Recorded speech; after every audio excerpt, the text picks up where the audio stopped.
Hello and welcome back to House of Astralis. My name is Kayla and I'm excited to be your cosmic guide today.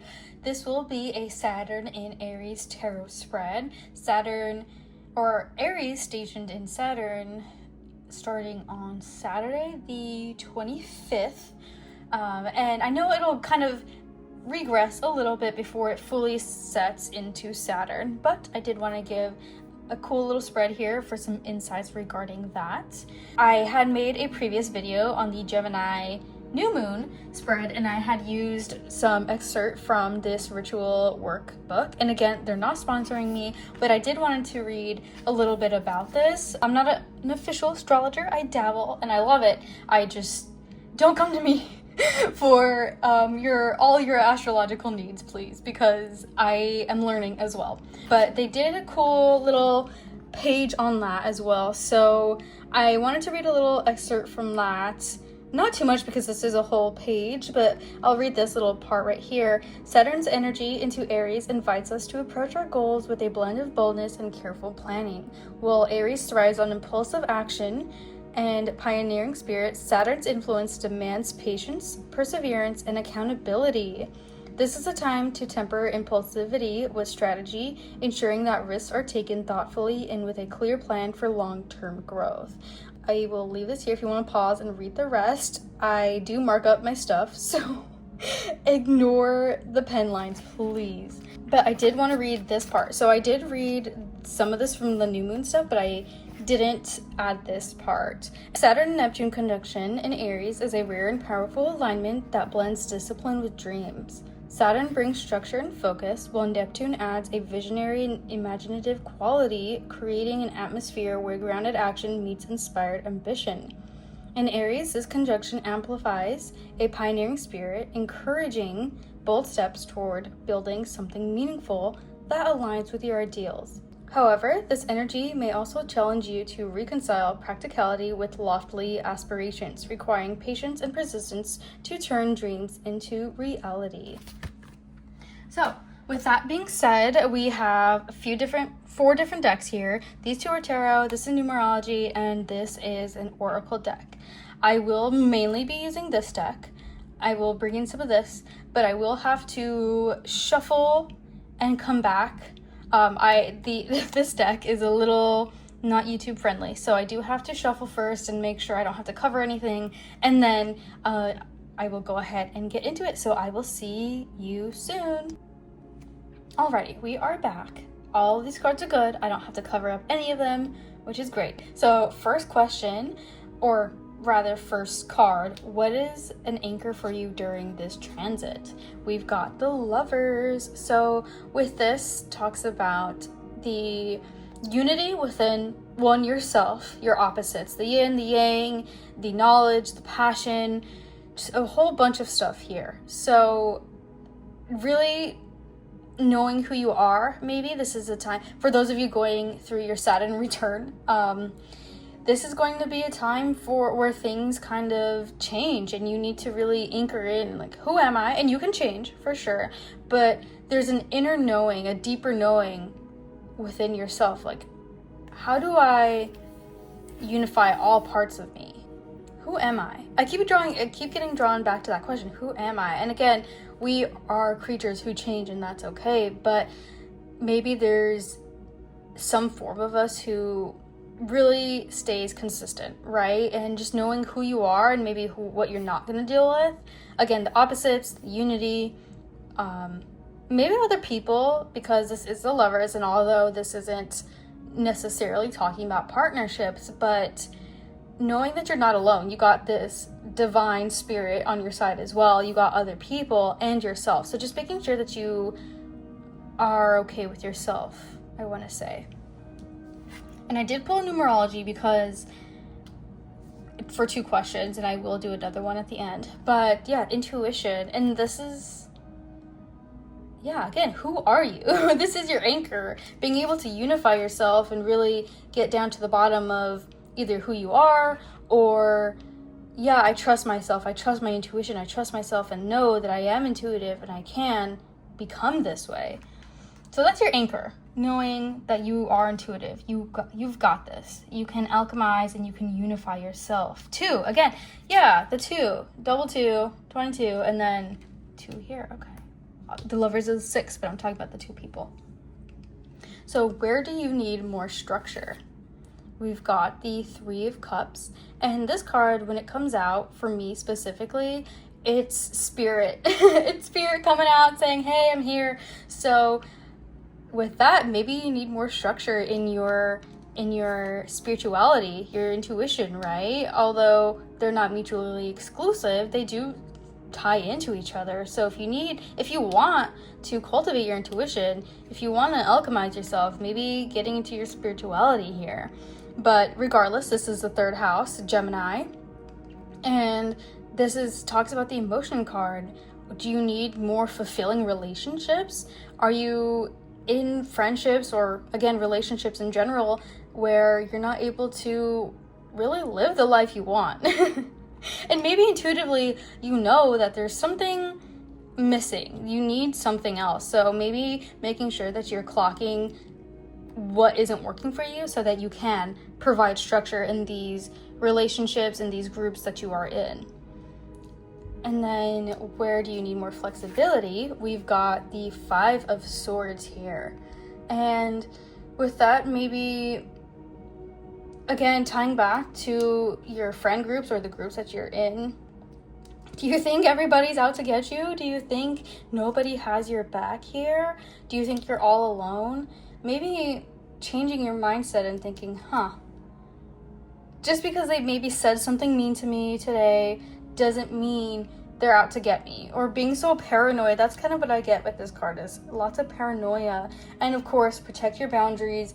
If people are being mean, you don't have to stay with them, or you don't have to entertain them any longer. But I hope you can understand the general message of what I'm saying here of, am I taking things too harshly? Like, it's all in my head, right? At the end of the day, with all the sword energy of, how can I look at this a different way?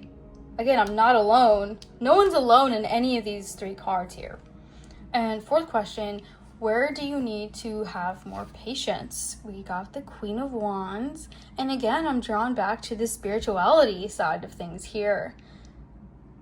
And it's interesting because Saturn and Aries, they're not super spiritual in the sense that Pisces is, or any other sign, really. So that's interesting to me because, again, the Queen of Wands draws me to, she's the witch card. She's a witch in the cards here with her black cat. And again, I brought up this was spiritual for me. So, and intuition, maybe you just need more patience. Like, things will grow. You just have to have that patience and know that things will come in divine timing. But in a non-spiritual sense, confidence. You need to have more patience with yourself, more compassion. You are the sunflower, like, you're hot. You are the fire. You have this confidence and this power within you. So making sure that you know that, having confidence in yourself, and sometimes that stuff takes time. It's not always going to happen overnight, but you've got this. You need to have patience in yourself, in your own authority here. Even with your passion, your creativity, your career. If something's moving a little slow, like Saturn will be moving a little slower, have patience that, yes, this fire is still burning within me, but I need to trust in that divine timing here. And what can help you cultivate more patience? So 2 cards came out with this one. I got duped. I thought it was 1, and then the little edge came out. But okay, what can help you cultivate more patience? I want to go to the Empress card, and honestly, this is the 3rd card that came out that matched, or that was in my Gemini new moon spread. So if you came from that, maybe that's why, or if you're interested, definitely check it out, because these cards, yeah, they they came out again. But with this, so what can help you cultivate more patience? Flow. Be in the flow state, be in your divine yin, the receptive and trusting in divine timing. I know I will be abundant. I know I will have my intuition. I know whatever it is will come to me. I just have to have patience, because look at how abundant she is. All these trees, they don't grow overnight. These grapes don't grow overnight. Even these flowers don't blossom overnight. So making sure to take the time to just be in the flow state and have that patience, and it'll be a-okay. It'll be okay. And this is also where I'm getting drawn to the spirituality over here. So lots of that intermingled. And again, this is a collective reading. So be open to things not fully fitting, or maybe they will fit in a later time. So patience. Cultivating patience. And this is the Hierophant. He's the spiritual gatekeeper, or the mysticism. He's telling you that yes, you can learn things, but you have to be actually willing to go in.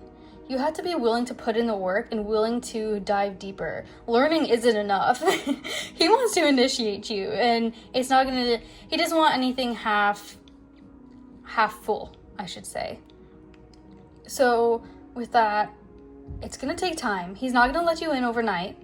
So you better be okay with, I need patience. I need time, because it has to be pure, right? It has to be full of love and passion.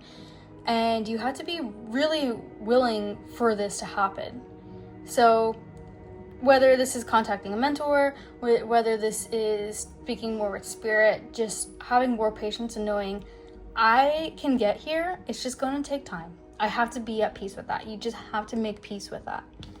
And the numerology for this question is nature. So trust in the natural timing of things, right? And the divine timing. Trust that it's what's meant to be yours will be yours here, and you don't have to fight for it. As long as you're an active co-creator, that should be fine. You don't have to be so rigid about it, right? The shadow aspect of the Hierophant, he's very rigid and very dogmatic and just, no, I'm not gonna listen to you. So, and not being so open and free-flowing, because you're not co-creating in that state. Okay, I have to rephrase that, because you are co-creating when you are in the flow state. But if you sit back and you just expect things to come to you with no work put in, that's not co-creating, and you're not gonna manifest what you want that way. Let's just put it that way. Also, Mother Earth, right? Even with the Empress card, she embodies the Mother Earth, I would say. So get out in nature, have patience, listen to the wind. The wind has a lot to say, so that'll help you create patience of just sitting there, waiting, trying to listen in. And then at the bottom of the deck is the underlying energy. We've got the King of Cups here. Look at how open he is to conversing with this crab. He's very open, and he is engaging in this conversation. He looks pretty interested in what this little crab has to say to him. So making sure you're open.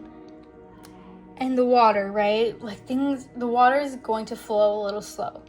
Even though you have all this passion here with the Queen of Wands, we have the slowness of Saturn. Passion and fire of Aries, slowness of Saturn. So again, being okay, you're getting a heads up on this. Right? So now's the time to really be like, okay, I'll be patient. I know it'll come to me, and this transit isn't forever, and at the end of this transit, I will be a new person. I will be another person, and that's okay. Or not. I guess you choose that, right? You choose who you want to be and how you will get there. So with that, be open, be intuitive. He's the water element, it's very intuitive, compassionate towards yourself and to others, very caring. I did want to get an oracle card here and see what message needs to come out. Oh, that one flew. Hold on. Spirit here. What else do they need to know regarding this Saturn and Aries transit, please?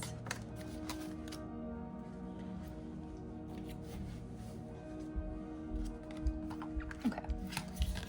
we've got universal consciousness. You have merged in pure alignment with the universe. You are connected with everything. This is that Lover's card. Merging, unity with all, with everything. So I love that. I love that a lot. Universal consciousness. And then we've got 39 singing stones. Raise your vibration in order to create the reality you seek. The universe will match and return it to you in tenfold. So with that, raise your vibration. You're not going to be in a high vibe state if you're ruminating over things and not being patient and just kind of being angry and fired up, right? The shadow aspect of the Queen of Wands, she's not patient. She's not kind, I will say. So making sure to be at peace, right? Raise your vibration, know that it'll be okay, and yes, again, be that co-creator. Get in that vibration state of a co-creator and knowing that you are lucky, you are this magician here. You've got this. So raise that up, be compassionate again towards yourself and others. If you are craving that intuition, you are already intuitive. Live like you are intuitive, and you will be intuitive. There's kind of like not much else to say with that. You are intuitive if that's what you want. You are this, you are that. Just make sure it comes from a higher state of mind, I will say. And if we're curious, we've got the bottom of that deck, number 5, fifth dimension. You are ascending, be gentle, and nourish your human form at this time. Exist in a state of love, not fear. Okay, yeah. Again, high vibe, exist in a state of love, not fear. If you're so fearful about what if this, what if that, you know, and again, be gentle. King of Cups is very gentle and nourishing. So yeah, that's not it. That is not it. I did want to pull from this deck because I didn't. Let's see, just any last messages here, please?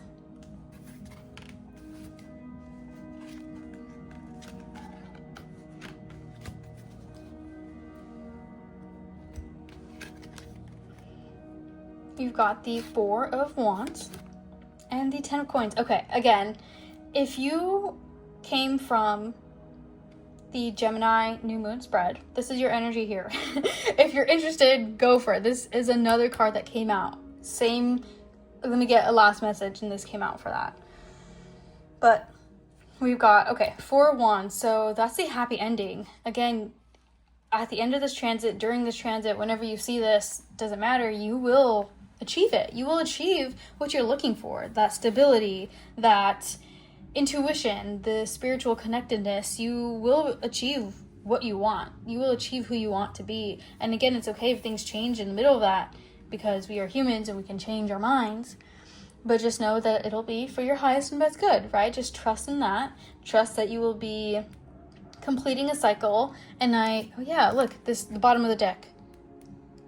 10 of Wands, another 10. So yes, definitely cycle completing here, starting a new cycle, starting this new life of whatever you are creating. So it'll be with the earth element of groundedness, it'll be very abundant and rich soil here. So just trust that it'll work out for you regardless. And trust that all this heavy weight that you're carrying now will lessen. You don't have to always be burdened with that. And it comes with mindset changes, right? It comes with nourishing your human form, living in a high vibe state, whatever that looks like to you. So just trust, it'll work out for you in the end. Yeah, that's all I have for you today. Thank you so much for being here, and I will see you in the next one. Bye.